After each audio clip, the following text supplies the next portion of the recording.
السلام عليكم ورحمة الله تعالى وبركاته. كي دايرين؟ لاباس عليكم؟ كنتمنى تكونوا بخير وعلى خير وبأحوال جيده. اليوم فيديو جديد غادي نوجد معكم واحد الطبق اللي كيجي رائع وكيجي لذيذ، كنتمنى ينال اعجابكم. كنحتاج عندي هنا الكفته، يمكن لكم ديروا اي كفته سواء ديال الدجاج ولا ديال الدجاج ولا ديال اللحم اللي متوفره عندكم. عندي هنا البصله، خديت هنا بصله كبيره شلطها على هذا الشكل، معلقه صغيره عامره ديال الزبده، من الافضل تكون حيوانيه. وعندي هنا واحد المطيشه كبيره اللي نقيتها وقطعتها مربعات. عندي 3 الفصوص ديال الثومه محكوكين، الربيع، القزبر والمعدنوس. وبالنسبه هذا الخبز اللي رطبته في الحليب خليته حتى رطب بهذا الشكل، وهو اللي غادي نخلط به هذه الكفته. واحد الكميه ديال هاد الكميه ديال الخبز راه كميه قليله، غير ملي تدار في الحليب يعني كيتنفخ، وكنحاولوا اننا نعصروه من داك الحليب. وعندي هنا بيضه اللي غادي نحتاج غير الصفار غادي نضيفو لهاد الكفته.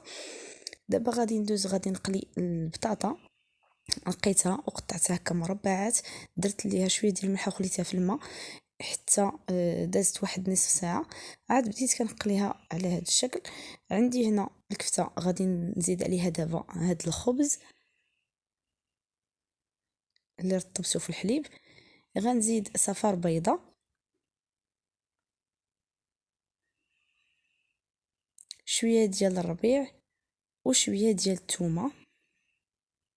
اللي ما متوفرش عنده هاد الثومه يمكن ليه يدير الثومه بودره لهذا الطبق، ولكن من الافضل تكون الثومه طريه لانها كتعطي واحد اللذه لهاد الكفته. غادي نزيد دابا العطريه، كندير شويه ديال الابزار، شويه ديال الكمون، وبطبيعه الحال ضروري ما خصنا نديرو شويه ديال الملح.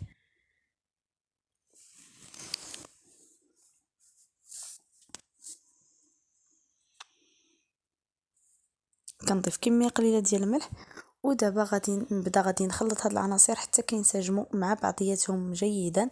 كنحاولوا اننا نخلطوها بهذه الطريقه. ها هي الكفته بعد ما خلطتها مع الخبز والعطريه. دابا كنشكلها على شكل كريات اللي كيكون الحجم ديالهم نتوما كتحكموا في الحجم اللي بغيتو. انا درتهم هكا متوسطين.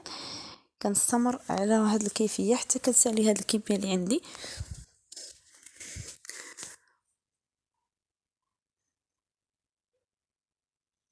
وعاد غادي ندوز المرحله الاخرى اللي هي غادي ناخذ هاد الكفته غادي نقليها في شويه ديال الزيت والزبده. غادي تشوفوا معايا الطريقه.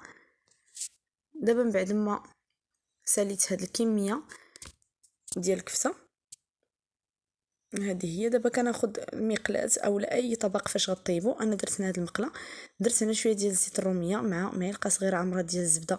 كيف ما ذكرت من الافضل تكون حيوانيه لانها كتعطي واحد اللذه زوينه لهاد الطبق. كنخلي الزبده والزيت حتى كيذوبوا مزيان. غادي ناخذ من بعد ما غادي تذوب ليا الزبده والزيت، غادي نحاول انني نحركهم باش تذوب هاد الزبده. وعاد غادي نحط هاد الكفته، غنحطها في هاد الزيت والزبده حتى كتقلى ليا هاد الكفته وكطيب مزيان من الداخل. ضروري من هاد المرحله كتخلي الكفته كتكون لذيذه بزاف. المهم كنبقى نستف الكفته ديالي بهذا الشكل. من الافضل انكم تستفوها وتخليو الكفته ديالكم حتى كتبدا كتحمر من التحت. عاد غادي تقلبوها باش تلقاوها ما كتلصقش في المقله، لانه الا قلبتوها قبل ما تحمر ضروري ما غادي تلقاوها كتلصق. بطبيعه الحال المقلاه اللي غير لاصقه راه ما غاديش تلصق. صافي غادي نستمر على هذه الكيفيه حتى كنستف هذه الكفته، وكنحاول انني نحركهم هكا بملعقه خشبيه.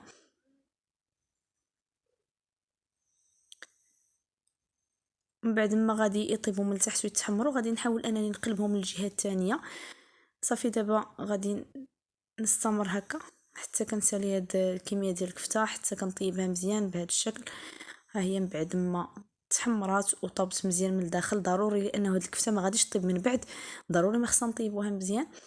صافي كنحاولوا نحيدو الكفته من المقله وكنخليو هاد الزبده وهاد الزيت. غادي نزيدو عليهم البصل،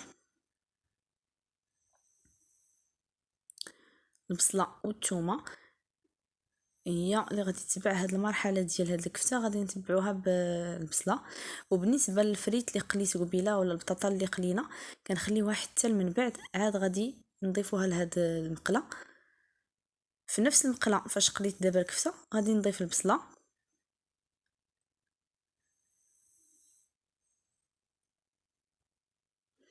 بعد ما هزيت الكفته دابا غادي نضيف البصله كيف ما ذكرت في الاول. كنحط البصله ديالي فوق من هاد الزيت والزبده وغادي نحاول انني نبقى نحركها مره حتى كطيح هاد البصله وكتشحر معنا مزيان. الطبق ديال دغيا كيوجد، والاهم انه صراحه غادي يعجبكم وكيجي لذيذ بزاف واقتصادي. كنستمر على هاد الكيفيه حتى كنخلط هاد البصله حتى كتذوب، وغادي نزيد الثوم اللي تبقات معايا حيت النص ديال الثوم درتها في الكفته، والنصف الاخر غادي نديرو هنا مع البصله. كنخلي البصله والثومه كيتقلاو، ما كنضيفش دابا الملحه لهاد البصله، كنخليها حتى من بعد حتى كتقلى البصله.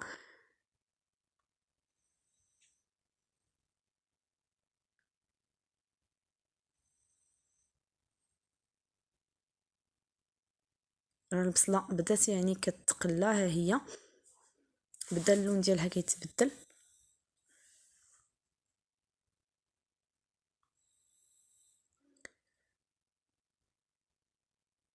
ودابا من بعد ما ولا اللون ديال البصله هكا وبدات كيدخلها الطياب راه بدات كطيب، ها هي. الا ما شحرتوش هاد البصله مزيان وخليتوها حتى كيدخلها الطياب راه ما درتو والو. من الافضل انكم تبقاو هكا تحركوا حتى كطيح. وعاد غادي نزيد عليها دابا مطيشه.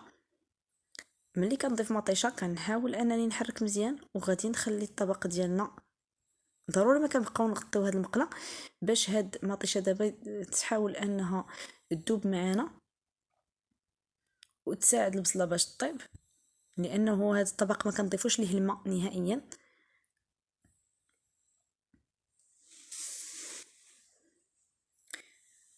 غادي نزيد على هاد المقله الربيع، القزبر والمعدنوس كنضيف غير شويه، كنحتفظ بشويه ديال الربيع حتى من بعد التزيين من الفوق ملي غادي طيب لينا هاد المقله.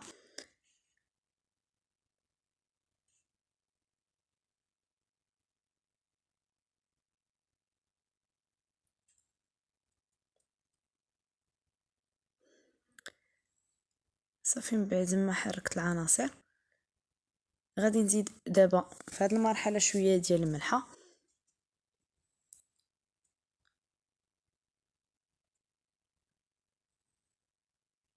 غنزيد شويه ديال الابزار،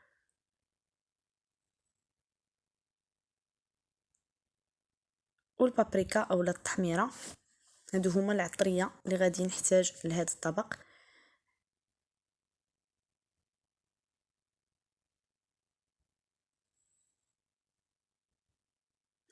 غنخلط العناصر،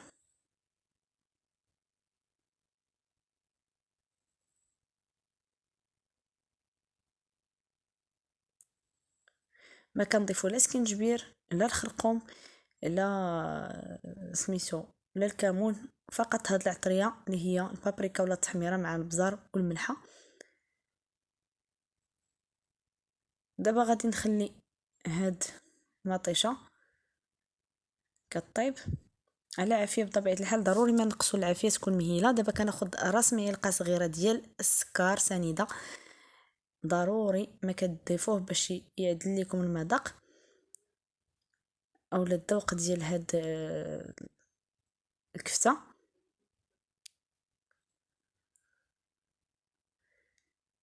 غنحرك العناصر مزيان وغادي نقاد دابا هاد الخليط وغادي نخليه واحد شويه مازال يطيب.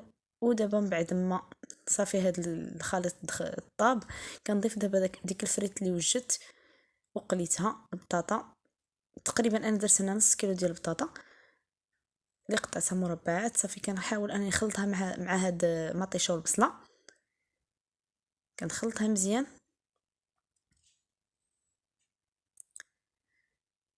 حتى كتخلط.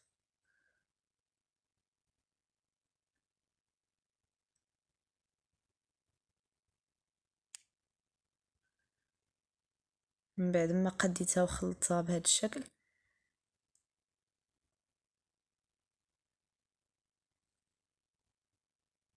ضروري العافيه تكون مهيله. في هذه المرحله دابا من بعد ما خلطت العناصر غادي ناخذ دابا الكفته، غادي نبدا نستف الكفته من الفوق بهذه الطريقه.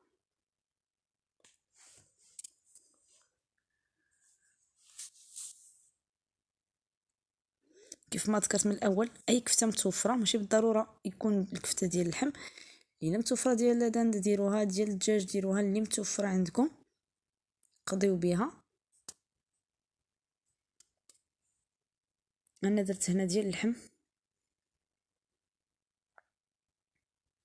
صافي. غادي نستمر على هذه الكيفيه حتى كنستف هذه الكميه اللي عندي ديال الكفته.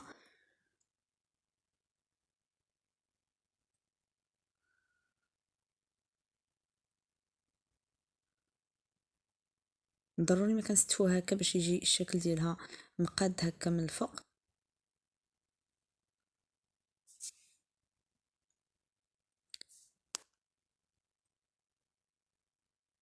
صافي دابا من بعد ما استفنا الكفته غادي نخلي هاد الطبق يطيب على عافيه مهيله وغادي نغطي عليه، وعاد غادي نزيد عليه من بعد ما غادي نقدمو.